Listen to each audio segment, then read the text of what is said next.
ನಮಸ್ಕಾರ ವೀಕ್ಷಕರೇ, ಶ್ರೀಗರಿ ವಾರ್ತೆಗರಿಗೆ ಸ್ವಾಗತ. ನಾನು ನಿಮ್ಮ ಗ್ರಹೇಶ್ವರ ಗಾರ್ಡಿಗೇಂದ್ರ.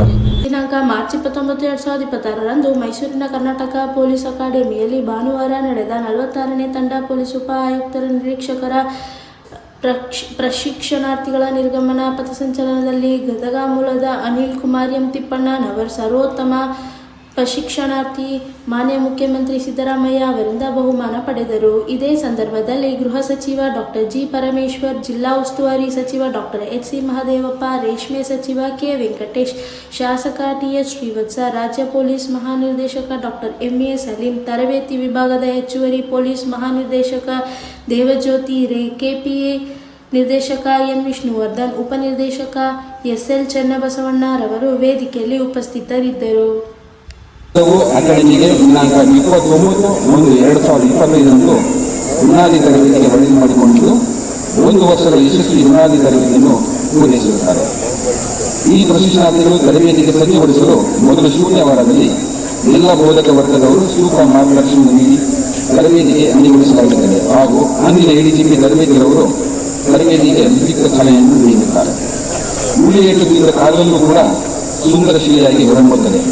ಅಂತೆಯೇ ಉತ್ತಮ ಅಧಿಕಾರಿಯಾಗಿ ಹೊರಹೊಮ್ಮಲು ಪ್ರಶಿಕ್ಷಣಾರ್ಥಿಗಳಿಗೆ ಒಳಾಂಗಣ ಮತ್ತು ಹೊರಾಂಗಣ ವಿಷಯಗಳಲ್ಲಿ ಕಠಿಣ ತರಬೇತಿ ನೀಡಲಾಗಿದ್ದು, ಒಳಾಂಗಣ ವಿಷಯಗಳಾದ information communication technology and cyber crime, Bharatiya Nyaya Sanhita, Bharatiya Nagarik Suraksha Sanhita, Bharatiya Sakshya Adhiniyam, special and local laws, criminology, crime prevention, detection, investigation ಇವುಗಳನ್ನು ಒಳಗೊಂಡಂತೆ ಒಟ್ಟು 13 ವಿಷಯಗಳನ್ನು ಬೋಧಿಸುವುದರೊಂದಿಗೆ physical training, including right control, weapon training and firing, police tactics, explosives ಇವುಗಳನ್ನು ಒಳಗೊಂಡಂತೆ ಒಟ್ಟು 11 ಹೊರಾಂಗಣ ವಿಷಯಗಳನ್ನು ಕಠಿಣ ತರಬೇತಿ ನೀಡಲಾಗುತ್ತದೆ. ಅಲ್ಲದೆ ಮಹಿಳೆ ಮತ್ತು ಮಕ್ಕಳ ಮೇಲೆ ದೌರ್ಜನ್ಯ ಪ್ರಕರಣಗಳ ತನಿಖೆ, ಸೈಬರ್ ಅಪರಾಧದ ತನಿಖೆ, ಆರ್ಥಿಕ ಅಪರಾಧಗಳ ತನಿಖೆ, ಗಣ್ಯರ ಭದ್ರತೆ ಜ್ಞಾನಗಳು, ಗುಂಪು ನಿಯಂತ್ರಣ, ಮಾದಕ ವಸ್ತುಗಳ ವಿರುದ್ಧ ದಾಳಿ ಮತ್ತು ತನಿಖೆ, ಸಂಚಾರ ನಿರ್ವಹಣೆ, ಬೆರಳು ಮುದ್ರೆ ಪತ್ತೆ ಮತ್ತು ಸಂಗ್ರಹ, ವಿಪತ್ತು ನಿರ್ವಹಣೆ, ಸಿಪಿಆರ್ ಪ್ರಥಮ ಚಿಕಿತ್ಸೆ, ಪೊಲೀಸ್ ಐಟಿ ಮುಂತಾದ ತರಬೇತಿಯನ್ನು ನೀಡಲಾಗುತ್ತದೆ. ಪ್ರಾಯೋಗಿಕ ತರಬೇತಿಗೆ ಹೆಚ್ಚಿನ ಒತ್ತು ನೀಡಲಾಗಿದ್ದು, ಈ ಹಿನ್ನೆಲೆಯಲ್ಲಿ ಪ್ರಾತ್ಯಕ್ಷಿಕ ಆಧಾರಿತ ಕ್ರೈಮ್ ಸಿಮ್ಯುಲೇಷನ್ ತರಬೇತಿಯನ್ನು ಸಹ ನೀಡಲಾಗಿರುತ್ತದೆ. ಅಪರಾಧ ಸನ್ನಿವೇಶಗಳನ್ನು ಸೃಷ್ಟಿಸಿ ಸರಳತನ, ರಸ್ತೆ ಅಪಘಾತ, ಗುಂಪು ಚಲಿಸುವ ಬಗ್ಗೆ, ಮಾದಕ ವಸ್ತುವನ್ನು ವಶಪಡಿಸಿಕೊಳ್ಳುವ ವಿಧಾನಗಳು, ಸನ್ನಿವೇಶವನ್ನು ಸೃಷ್ಟಿಸಿ ತರಬೇತಿಯನ್ನು ನೀಡಲಾಗಿರುತ್ತದೆ. ಪ್ರಶಿಕ್ಷಣಾರ್ಥಿಗಳಿಗೆ ನೈಜ ಅನುಭವವನ್ನು ಒಳಗೊಂಡಂತ ಅನುಕೂಲ ನ್ಯಾಯಾಲಯ ಮೂಟ್ ಕೋರ್ಟ್ ಸಹ ಆಯೋಜನೆ ಮಾಡಲಾಗಿರುತ್ತದೆ. ತಂತ್ರಜ್ಞಾನವು ದಿನದಿನಕ್ಕೆ ಬೆಳೆದಂತೆ ತಂತ್ರಜ್ಞಾನವನ್ನು ಉಪಯೋಗಿಸಿ ಜನರನ್ನು ಬಂಧಿಸುವ ಹೊಸ ರೀತಿಯ ಅಪರಾಧ ಸೈಬರ್ ಅಪರಾಧ. ಇಂತಹ ಅಪರಾಧದ ತನಿಖೆ ಬಗ್ಗೆಯೂ ಕೂಡ ಪ್ರಶಿಕ್ಷಣಾರ್ಥಿಗಳಿಗೆ ನುರಿತ ತಜ್ಞರು ಹಾಗೂ ಅಧಿಕಾರಿಗಳಿಂದ ತರಬೇತಿಯನ್ನು ನೀಡಲಾಗಿರುತ್ತದೆ. ದಿನನಿತ್ಯದ ಕೆಲಸದಲ್ಲಿ ಪೊಲೀಸ್ ಇಲಾಖೆಗೆ ಎದುರಾಗಬಹುದಾದ ಸಮಸ್ಯೆಗಳು ಮತ್ತು ಸವಾಲುಗಳನ್ನು ಸಮರ್ಥವಾಗಿ ಎದುರಿಸಲು ಹಾಗೂ ಸಾರ್ವಜನಿಕರೊಂದಿಗೆ ಸಂಭಾಷಣೆ ನಡೆಸಿಕೊಳ್ಳಲು ಕಲೆಯನ್ನು ಕಲಿಸಲು ಅನುಕೂಲವಾಗುವಂತೆ ಪ್ರಶಿಕ್ಷಣಾರ್ಥಿಗಳಿಂದಲೇ ಪಬ್ಲಿಕ್ ಸ್ಪೀಕಿಂಗ್ ಎಂಬ ಕಾರ್ಯಕ್ರಮವನ್ನು ಆಯೋಜನೆ ಮಾಡಲಾಗಿದೆ. ಇದರಿಂದ ಪ್ರಶಿಕ್ಷಣಾರ್ಥಿಗಳು ಸಾರ್ವಜನಿಕರನ್ನು ಉದ್ದೇಶಿಸಿ ಮಾತನಾಡುವ ಕೌಶಲ್ಯವನ್ನು ಕಲಿಸಲಾಗಿದೆ. ಕೇವಲ ಬೋಧನೆಯೊಂದು ನಮ್ಮ ಜ್ಞಾನವನ್ನು ಹೆಚ್ಚಿಸಲಾಗಿದೆ. ಕ್ಷೇತ್ರ ಅನುಭವವು ಹೆಚ್ಚು ಪರಿಣಾಮಕಾರಿಯಾಗಿರುವುದರಿಂದ ಪ್ರಶಿಕ್ಷಣಾರ್ಥಿಗಳನ್ನು ಪೊಲೀಸ್ ಠಾಣೆ, ಕಾರಾಗೃಹ, ಅಶ್ವದಳ, ಕೆಎಸ್ಆರ್ಪಿ, ಗುಪ್ತವಾರ್ತೆಯ ಘಟಕ, ಮೈಸೂರು ಅರಮನೆ, ಕೃಷ್ಣರಾಜ ಸಾಗರ ಜಲಾಶಯಕ್ಕೆ ಭೇಟಿ ಕೊಡಿಸಲಾಗಿದೆ. ಪ್ರಶಿಕ್ಷಣಾರ್ಥಿಗಳು ಕಾರ್ಯಕ್ಷೇತ್ರ ಮತ್ತು ತರಬೇತಿ ನಡುವಿನ ಅಂತರವನ್ನು ಸರಿಯಾಗಿ ಗ್ರಹಿಸಿ ಅನುಕೂಲವಾಗುವಂತೆ 30 ದಿನಗಳ ಕಾಲ ವಿವಿಧ ಜಿಲ್ಲೆಗಳಿಗೆ ಹಾಗೂ ವಿಶೇಷ ಘಟಕಗಳಿಗೆ ತರಬೇತಿಯನ್ನು ನಿಯೋಜಿಸಲಾಗಿದೆ. ಪ್ರಶಿಕ್ಷಣಾರ್ಥಿಗಳು ಜಿಲ್ಲೆಗಳಿಗೆ ಮರಳಿದ ನಂತರ ಕ್ಷೇತ್ರ ಕಾರ್ಯದಲ್ಲಿ ಕಲಿತ ಅಂಶಗಳು, ಅನುಭವಗಳನ್ನು ಹಂಚಿಕೊಂಡಿದ್ದು ನ್ಯೂನತೆ ಹಾಗೂ ಅವರ ಅನುಮಾನವನ್ನು ಪರಿಹರಿಸಲಾಗಿದೆ.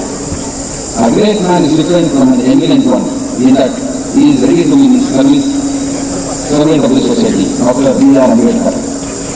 ಪ್ರಶಿಕ್ಷಣಾರ್ಥಿಗಳಿಗೆ ತರಬೇತಿಯ ಪಠ್ಯಕ್ರಮದ ವಿಷಯಗಳ ಜೊತೆಗೆ ಇತರ ಪ್ರಮುಖ ವಿಷಯಗಳನ್ನು ಒಳಗೊಂಡಂತೆ ಈ ಕೆಳಗಂಡ ತರಬೇತಿಯನ್ನು ನೀಡಲಾಗಿರುತ್ತದೆ. ಮನೋವೈದ್ಯರು ಮತ್ತು ಮನುಷ್ಯಾಸ್ತ್ರ ತಜ್ಞರಿಂದ ಆಪ್ತ ಸಮಾಲೋಚನೆ, ಉನ್ನತ ನ್ಯಾಯಾಲಯಗಳಿಂದ ನೀಡುವ 800 ತೀರ್ಪುಗಳ ಅವಲೋಕನೆ ಮತ್ತು ಅರ್ಥೈಸಿಕೊಳ್ಳುವುದು, ರಾತ್ರಿ ಸಮಯದಲ್ಲಿ ಕಣ್ಣಿಗೆ ಬಟ್ಟೆ ಕಟ್ಟಿಕೊಂಡು ಎಸರ, ಇನ್ಸರ್, B03, ಪಿಸ್ಟಲ್, ರಿವಾಲ್ವರ್, AK-47 ಮುಂತಾದ ಶಸ್ತ್ರಗಳನ್ನು ಬಿಡಿಸುವುದು ಹಾಗೂ ಪುನರ್ ಜೋಡಿಸುವ ಕಲೆ, ನಿಕಟ ಸನ್ನಿಯ ಕಾಳಗ, ವಾಹನದೊಂದಿಗೆ ನಿಕಟ ಸನ್ನಿಯ ಕಾಳಗ, ಗುಂಡು ಗುರಿಯ ಅಭ್ಯಾಸ.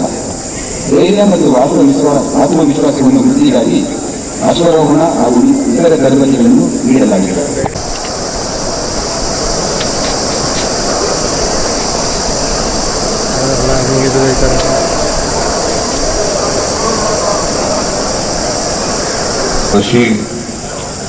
ಪ್ರಶಿಕ್ಷಣಾರ್ಥಿಗಳ ಎಲ್ಲ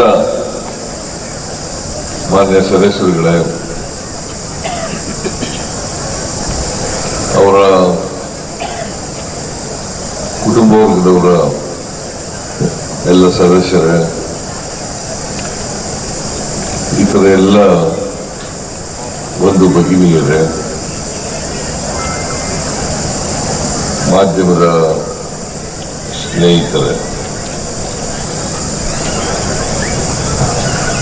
ಇವತ್ತು ನಿರ್ಗಮನ ಪಥಸಂಚಲನ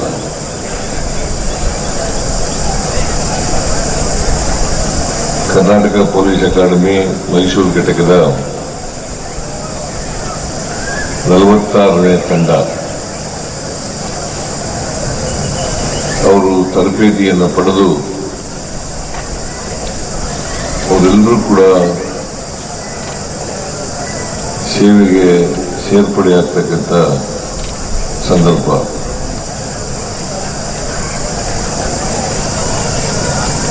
ಪೊಲೀಸ್ ಅಂತಂದ್ರೆ ಶಿಸ್ತು, ಸಂಯಮ, ಧೈರ್ಯ, ಪ್ರಾಮಾಣಿಕತೆ, ಮಾನವೀಯತೆ ಇವೆಲ್ಲವೂ ಕೂಡ ಇರ್ತಕ್ಕಂಥವು.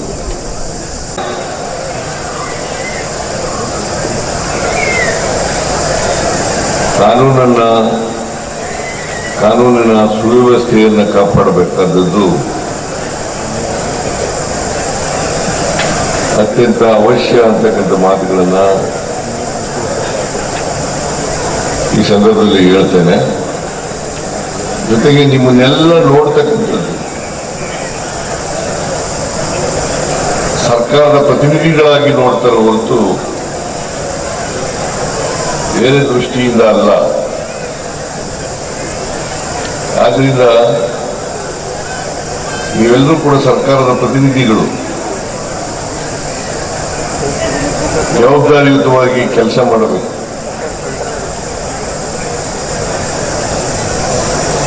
ಟ್ರೈನಿಂಗ್ ಪೆರೇಡ್ನಲ್ಲಿ ಏನೇನು ತರಬೇತಿನಲ್ಲಿ ಹೇಳ್ಕೊಟ್ಟಿದ್ದಾರೆ ಅವೆಲ್ಲರೂ ಕೂಡ ಜ್ಞಾಪಕ ಇಟ್ಕೊಂಡು ಇಡೀ ನಿಮ್ಮ ಜೀವನದಲ್ಲಿ ಅದನ್ನ ಪಾಲನೆ ಮಾಡ್ತಕ್ಕಂಥ ಕೆಲಸವನ್ನು ಮಾಡಬೇಕು. ಮತ್ತೆ ಆಗಿಂದಾಗೆ ತರಬೇತಿಗಳು ನಡೀತಾ ಇರಬೇಕು. ತರಬೇತಿಗಳು ಬಹಳ ಮುಖ್ಯವಾದಂತ ನಿಮ್ಮ ಜೀವನದ ಅಂಗ ಅಂತಕ್ಕಂಥದನ್ನ ನೀವೆಲ್ಲರೂ ಕೂಡ ಅರ್ಥ ಮಾಡ್ಕೋಬೇಕಾಗ್ತದೆ. ಇವತ್ತು 327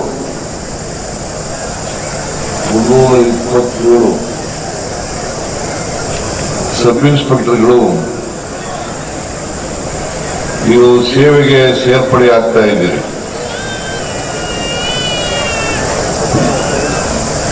ನಾವು ಖಾಲಿ ಇದ್ದಂತ ಸುಮಾರು 4,911 3,000 ವರ್ಷಗಳಲ್ಲಿ ಭರ್ತಿ ಮಾಡಿದ್ದೀವಿ. ನಾನು ಈ ವರ್ಷದ ಬಜೆಟ್ನಲ್ಲೂ ಕೂಡ ಘೋಷಣೆ ಮಾಡಿದ್ದೆ. ಸುಮಾರು ಖಾಲಿ ಇರ್ತಕ್ಕಂಥ 8,000 ಹುದ್ದೆಗಳನ್ನು ಭರ್ತಿ ಮಾಡುತ್ತೇವೆ ಅಂತೇಳಿ ನಾನು ಘೋಷಣೆಯನ್ನ ಬಜೆಟ್ನಲ್ಲಿ ಮಾಡಿದ್ದೇನೆ. ಅದನ್ನ ಮಾಡ್ತೀವಿ ಅಂತಕ್ಕಂಥ ಮಾತುಗಳನ್ನ ಈ ಸಂದರ್ಭದಲ್ಲಿ ಹೇಳಲಿಕ್ಕೆ ಬಯಸ್ತಾ ಇದ್ದೇನೆ. ಸರ್ಕಾರ ಯಾವತ್ತೂ ಕೂಡ ನಿಮ್ಮ ಜೊತೆಲಿ ಇರ್ತದೆ. ಅನೇಕ ಅಭಿವೃದ್ಧಿ ಕೆಲಸಗಳನ್ನ ನಾವು ಮಾಡಿದ್ದೀವಿ.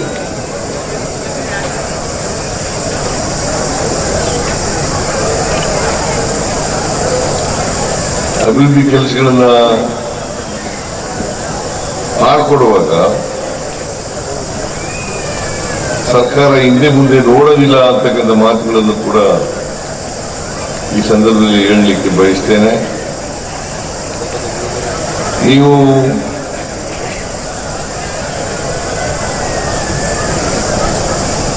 ಕೆಲಸದಲ್ಲಿರುವಾಗ ನಿಮ್ಮ ಮನೆಯ ಸದಸ್ಯರುಗಳ ಬಗ್ಗೆ, ಅವ್ರ ಬಗ್ಗೆ ಯೋಚನೆ ಮಾಡಬೇಕಾದಂತ ಅಗತ್ಯ ಇಲ್ಲ ಅಂತಕ್ಕಂಥ ಮಾತುಗಳನ್ನ ಈ ಸಂದರ್ಭದಲ್ಲಿ ಹೇಳಲಿಕ್ಕೆ ಬಯಸ್ತಾ ಇದ್ದೇನೆ. ಅದರಿಂದ ನೀವು ಸತ್ಯದಿಂದ, ನಿಷ್ಠೆಯಿಂದ ಸೇವೆ ಸಲ್ಲಿಸುವಿರಿ ಅಂತ ಹೇಳಿ, ಸೇವೆ ಸಲ್ಲಿಸ್ತೀರಿ ಅಂತ ಹೇಳಿ ನಾನು ನಂಬಿಕೆ ಇಟ್ಕೊಂಡಿದ್ದೀನಿ. ಇವತ್ತು ಸಮಾಜದಲ್ಲಿ ಅನೇಕ ಸಮಸ್ಯೆಗಳು ತಲೆದೋರುತ್ತವೆ. ನಾವು, ನಮ್ಮ ಸರ್ಕಾರ ಒಂದು ಘೋಷಣೆಯನ್ನು ಮಾಡಿದೆ. ಅದೇನಪ್ಪಾ ಅಂತಂದ್ರೆ, ಮಾದಕ ವಸ್ತುಗಳ ವಿಮುಕ್ತವಾದಂತಹ ಸಮಾಜವನ್ನು ನಿರ್ಮಾಣ ಮಾಡುತ್ತೇವೆ.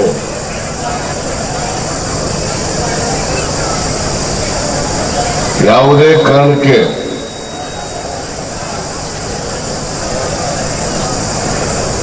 ಡ್ರಗ್ಸು,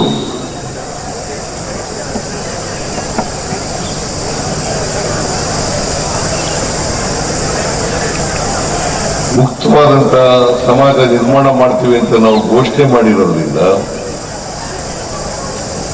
ಆ ದಿಕ್ಕಿನಲ್ಲಿ ಪ್ರಾಮಾಣಿಕವಾಗಿ ಕೆಲಸ ಮಾಡಬೇಕು. ಸಬ್ ಇನ್ಸ್ಪೆಕ್ಟರ್ಗಳು ಮತ್ತು ಇನ್ಸ್ಪೆಕ್ಟರ್ಗಳು ಅವರವರ ಠಾಣಾ ವ್ಯಾಪ್ತಿಯಲ್ಲಿ ಯಾರು ಡ್ರಗ್ಸ್ ಅನ್ನು ತಯಾರು ಮಾಡ್ತಾರೆ, ಯಾರು ಮಾರಾಟ ಮಾಡ್ತಾರೆ, ಎಲ್ಲಿ ಮಾರಾಟ ಮಾಡ್ತಾರೆ, ಯಾರಿಗೆ ಕೊಡ್ತಾರೆ ಅಂತಕ್ಕಂಥದ್ದು ನಿಮಗೆ ಗೊತ್ತಿದೆ ಅಂತ ಹೇಳಿ ನನ್ನ ಅನುಭವ. ಮತ್ತೆ ಮುಂದಿನ ವಾರ್ತೆಗರಿಯಲ್ಲಿ ಭೇಟಿಯಾಗೋಣ. ಶ್ರೀಗರಿ, ನಿಮ್ಮ ಮನದಾಳದ ಗರಿ. ನಮಸ್ಕಾರ.